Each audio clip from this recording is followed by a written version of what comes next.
Welcome, dear students.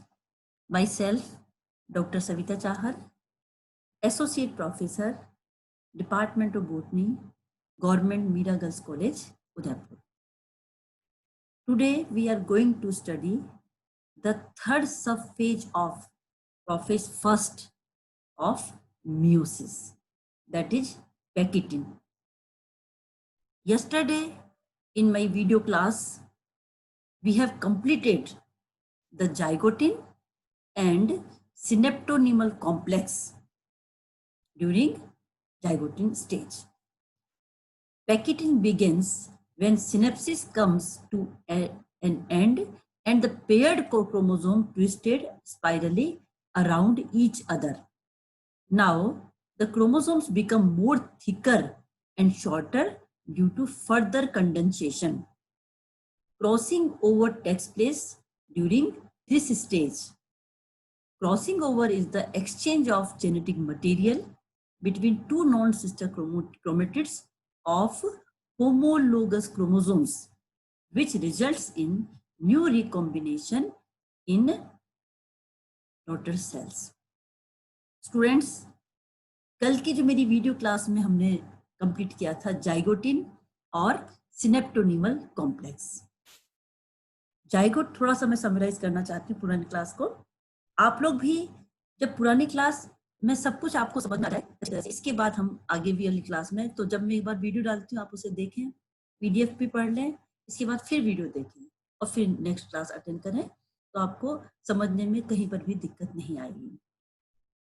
तो zygotene जो कल हमने पढ़ा, जाइगोटिन जो कि प्रोफेज फर्स्ट का सेकेंड सब फेज है, उसका जो इम्पोर्टेंट इवेंट क्या थी, उसके अंदर सिनेप्सिस, जिसमें होमोलोगस क्रोमोसोम्स, ऐसे क्रोमोसोम्स जो कि मैटरनल है एक और एक पैटर्नल है, और जिनके में सिमिलर कैरेक्टर्स वाले जीन प्रेजेंट रहते हैं, वो उनमें अट्रैक्शन फोर्स बढ़ेगा और वो पास में आ जाते हैं. और ये जो इवेंट है पास में आने का जो प्रोसेस है, इट इज कॉल्ड सिनेप्सिस.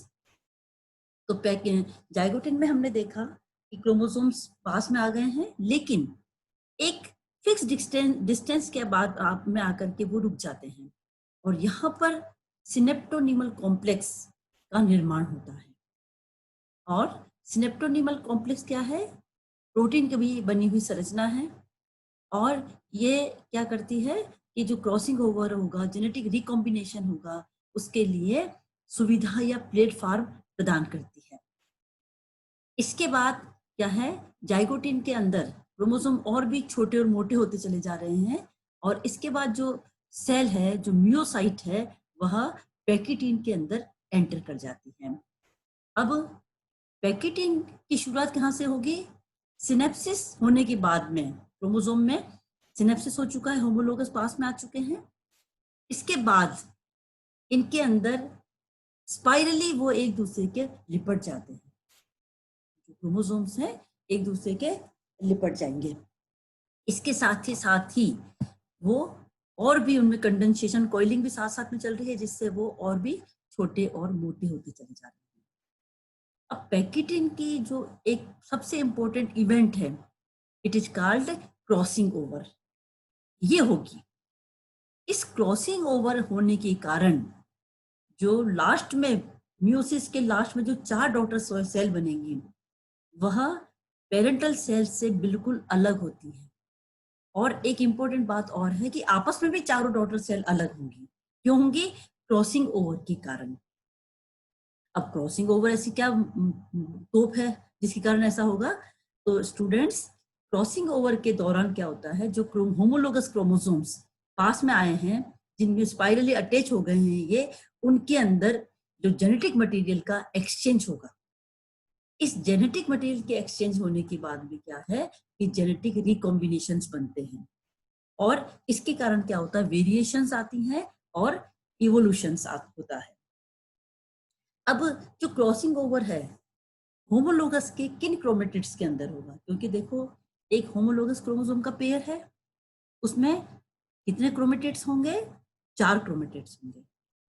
एक क्रोमोसोम के 2 जो क्रोमेटिड्स हैं वो सिस्टर क्रोमेटिड कहलाएंगे, लेकिन आपस में जो है दूसरे होमोलोगस क्रोमोसोम के जो क्रोमेटिड्स हैं, they are called non sister chromatids. अब क्रोमोसोम की पेयरिंग इस तरह से होती है कि दोनों ही क्रोमोसोम्स के जो एक एक नॉन सिस्टर क्रोमेटिड हैं, जो आमने सामने होते हैं, उनके अंदर ही क्रॉसिंग ओवर होगा और साइड में जो रह जाएंगे एक एक सिस्टर क्रोमेटिड जो एक एक उसके हैं, लेकिन आपस में तो नॉन सिस्टर है लेकिन इनके डिस्टेंस बहुत ज्यादा है, वो इसके अंदर पार्टिसिपेट नहीं करेंगे। तो क्रॉसिंग ओवर इनमें होगा जो करस्पॉन्डिंग नॉन सिस्टर क्रोमेटिड्स हैं उनके अंदर। अच्छी तरह समझ में आ गया? तो पैकेटिन की जो शुरुआत है वो किससे होगी? जब स्पाइरली ये एक दूसरे से अटैच हो जाएंगे, इसके साथ ही होगी। ये देखिए पैकेटिन यहाँ पे हमने बताया है समझाने के लिए। क्रोमोसोम्स को यहाँ पे पहले वाले डायग्राम में आप लोग देखिए 2 कलर से बताया हुआ है।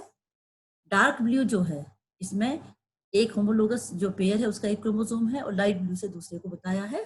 अब आप देखिए कि जो हमने गहरे नीले रंग से बताया है उसमें 2 सिस्टर क्रोमेटिड है और इसमें भी 2 सिस्टर क्रोमेटिड्स हैं, लेकिन जो बीच में वाले हैं जो पास में हैं बिल्कुल करस्पॉन्डिंग जो है, इनके अंदर ही क्या होगा?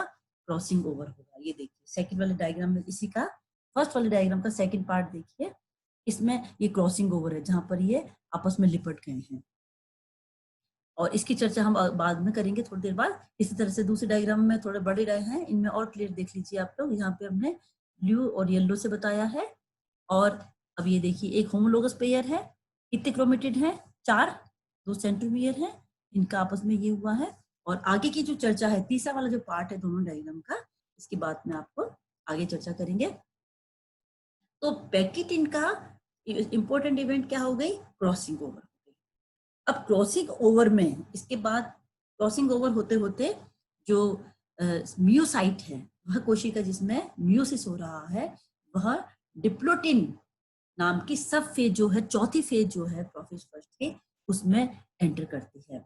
The 2 homologues of each bivalent appear to be attached with each other at one or more points. These attachments are known as chiasmata. एक होगा तो हम क्या कहेंगे? Chiasma. So the chiasmata are the point of contact representing the point of exchange between 2 non-sister chromatids of homologous chromosomes. As diplotin progresses, chiasmata slowly move towards the ends of homologous chromosomes. This movement is referred to as chiasmata terminalization. This is due to the movement of homologous chromosomes away from each other. अब आप देखिए अभी अभी अपने बात की pachytene के अंदर क्रॉसिंग ओवर हो रहा है, तो जहां पर क्रॉसिंग ओवर होता है उसमें क्रोमोसोम्स के अंदर बहुत ज्यादा टेंशन बढ़ जाता है, वो बहुत ज्यादा एक दूसरे से लिपट गए हैं और लिपटने के बाद में जो 2 नॉन सिस्टर क्रोमेटिड्स आपस में जहां पे कांटेक्ट में आते हैं उस पॉइंट को क्या कहते हैं? काइजमेटा कहा जाता है। एक्चुअली ये जो काइजमेटा जो पॉइंट है यहीं पर जो आपस में जीन का जो है एक्सचेंज होगा। अब आप देखिए कि इसके साथ ही साथ देखिए वहां यहाँ पे सिनेप्टोनिमल कॉम्प्लेक्स भी प्रेजेंट है, यहाँ पे प्रेजेंट है वो, और यहीं पर जो आपस में एक्सचेंज हो रहा है जेनेटिक मटेरियल का उसके थ्रू ही हो रहा है। तो काइजमेटा में क्या होगा?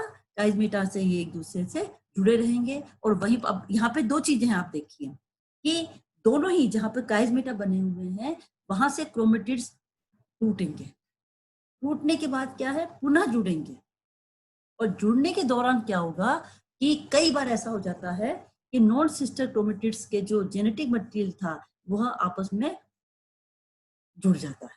जैसे एक नॉन सिस्टर का दूसरे से जुड़ जाएगा, दूसरे का पहले वाले से जुड़ जाएगा। अब डिप्लोटिन के एंड आते आते काइजमेटा का टर्मिनलाइजेशन जो है शुरू हो गया है, मतलब समाप्त होने लग जाएंगे।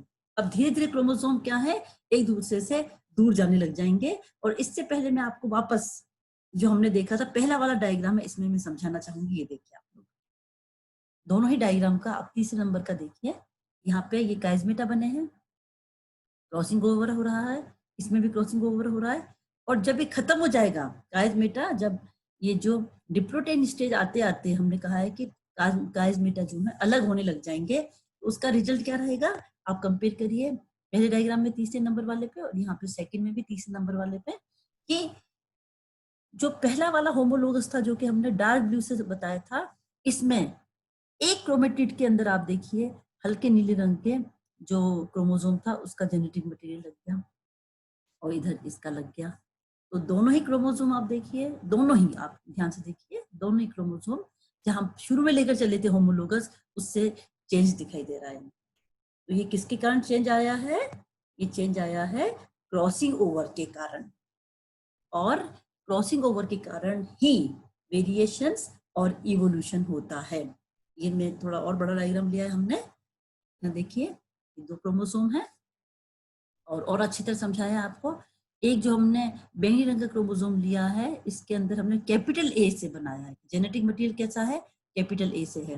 जबकि जो पिंक कलर वाला है इसमें जेनेटिक मटेरियल हमने स्मॉल ए से ले लिया ताकि आप इसको डिफ्रेंशिएट कर पाए। अब जब जेनेटिक रिकॉम्बिनेशन हो चुका है, क्रॉसिंग ओवर खत्म हो चुका है, तो आप देखिए दोनों ही क्रोमोसोम के एक एक सिस्टर क्रोमेटिड जो है उसमें आप देखो इस तरह का चेंजेस आ चुके हैं। Then the frequency of chiasmata formation depends upon the length of bivalent. The exchange of genetic material is brought about by the chromosomal breaks and reunion. There is further condensation of chromosomes so that they become more shorter and thicker. Diplotene stage का and आते आते क्या क्या important events हुई हैं? एक तो जो काइजमेटा बने हुए थे, अभी जो क्रोमोसोम एक दूसरे से लिपटे हुए थे, अब धीरे धीरे अचानक एक दूसरे से दूर नहीं होंगे, ये धीरे धीरे ये जो क्रोमोसोम है आपस में सेपरेट होना शुरू कर दिए। ठीक है, इसके साथ ही साथ क्या है, जेनेटिक एक्सचेंज भी हो रहा है क्योंकि वहां पे ब्रेक हुआ है, पुनः जुड़ गए हैं वो। तो जो पहले शुरू यहाँ जब पेरेंटल से शुरू हुए थे उनमें यहाँ पर आते आते इनका जेनेटिक मटेरियल जो है वह चेंज हो गया है। ये देखिए प्रोफेस फर्स्ट में हमने वापस मैंने डायग्राम आपको रिपीट किए हैं ताकि आपको समझने में आसानी रहे। ये लेप्टोटिन है, क्रोमोसोम बिल्कुल अलग है। जाइगोटिन में आते आते सिनेप्सिस स्टार्ट हो गया। सिनेप्सिस स्टार्ट होने के बाद में पैकेटिन में एंटर करते करते क्रोमोसोम बहुत ज्यादा पास आ गए हैं, सिनोप्टिनिमल कॉम्प्लेक्स बन चुका था और यहाँ पर क्रॉसिंग ओवर हो रही है। और डिप्लोटिन के अंदर आप देखो जहां पर ये बिल्कुल पैकेटिन में बिल्कुल पास में है, दोनों ही क्रोमोसोम बिल्कुल करीब हैं, लेकिन डिप्लोटिन आते आते इनमें रिपल्सन स्टार्ट हो गया है। और रिपल्सन स्टार्ट होते होते अब जेनेटिक एक्सचेंज भी हो चुका है।